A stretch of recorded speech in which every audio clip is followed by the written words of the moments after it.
নমস্কার, ইনি আমার পেশেন্ট সুকান্ত চক্রবর্তী। ইনি আসেন আমাদের ডেন্টাল ডিপার্টমেন্টে। তো এখানে ওনার বেশ কিছু ট্রিটমেন্ট হয়।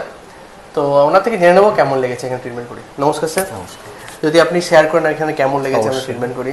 আমি প্রথম যখন এসেছিলাম এখানে তখন আমি দাঁত তোলাতেই এসেছিলাম। তো ডাক্তারবাবু ডক্টর অমিতাভ মণ্ডল আমাকে সাজেস্ট করলেন যে আরসিটি করিয়ে নিতে।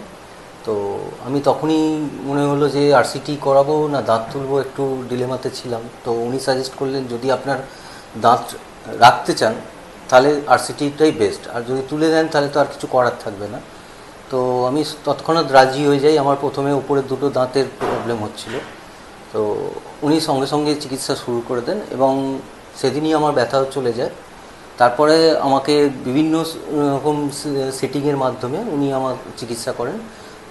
ইন দ্য মিন টাইম তারপরে তৃতীয় একটা নিচের দাঁতও আমার প্রবলেম শুরু হয়। তো উনি এক্স রে করে দেখেন এবং আমাকে আবার সাজেস্ট করেন আরসিটি করে দেওয়ার জন্য। তো আরসিটি করার পর আমার অনেকটাই এখন বেটার ফিল হচ্ছে এবং এখন আমি সব কিছু খেতেও পারছি এবং খুব ভালোভাবে উনি আমার এটা করেছেন। তো এখন আমি থ্যাঙ্কফুল ওনার কাছে যে আমার এরকম খুব ভালোভাবে সুচারুভাবে চিকিৎসা করার জন্য আমি খুব হ্যাপি।